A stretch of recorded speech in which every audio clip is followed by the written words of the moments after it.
Hey, my name is, not hey, right? I'm sorry, this is gonna be bad. My name's Kendra Gustafson. I work here at Cornerstone Church. I grew up going to church, but was very disinterested and unengaged. My heart became pretty hard towards the gospel, and I lived a pretty rebellious, secretive life. My senior year of high school, my family was invited to come to Cornerstone. And the first time I came, I remember feeling both super convicted about the life that I had lived and the person that I had become, and really curious and compelled to learn more. And only a couple months after attending the high school ministry here at Cornerstone, I understood the gospel in a new way that I'd heard many times before.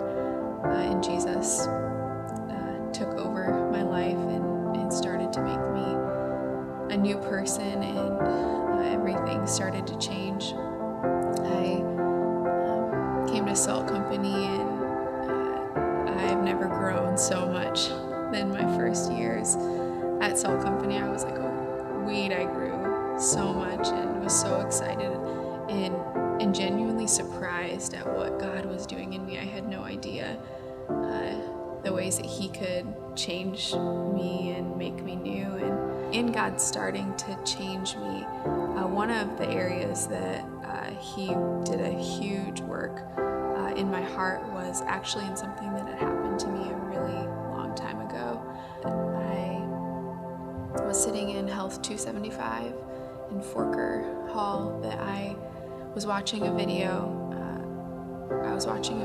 Of how to spot signs of sexual abuse in the school systems, and they said a statistic that 1 in 10 children are sexually assaulted, and I remember thinking that's a lot of people, but it wasn't until that night that I was laying in my bed that for the first time I had a memory of what had happened when I was really young, and the first time that I acknowledged that was true and that happened to me, and that I was part of a statistic like that. And I was scared. I didn't know what to do or who to tell, and I was so ashamed. I didn't know if I had done something wrong or if it was my fault. And as the memories kept coming back, I didn't know what to do with them.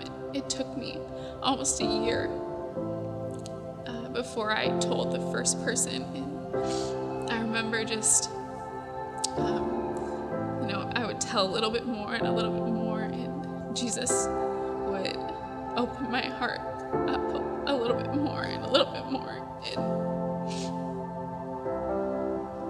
I remember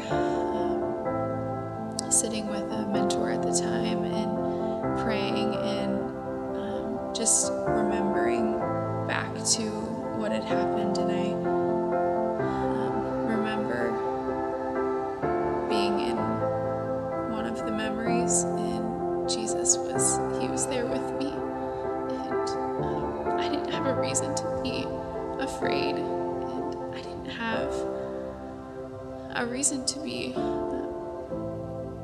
unsafe, because He was with me, and He was my protector. And God just started to reshape the way that I thought about my life and my story. And I was reading Genesis at around that time, and the story of Joseph was so sweet to me, because in his story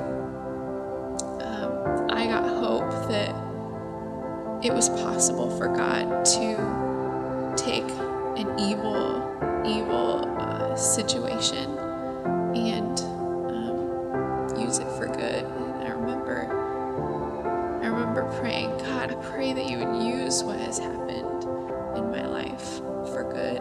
I want my testimony to be one that gives other people courage to let You meet them where they're at in their story. And It's crazy. The statistic that I heard in my health class is wildly wrong. It's 1 in 4 girls are sexually assaulted by their 20s, and 1 in 6 men are sexually assaulted, which just breaks my heart to think of the number of people who even just attend our ministry, let alone walk the streets of campus. Jesus is a real person. He's real, and so he is living, he's active, and he wants to meet you in your brokenness, and he wants to meet you in your story, what was shaped by maybe sinful circumstances, or what was shaped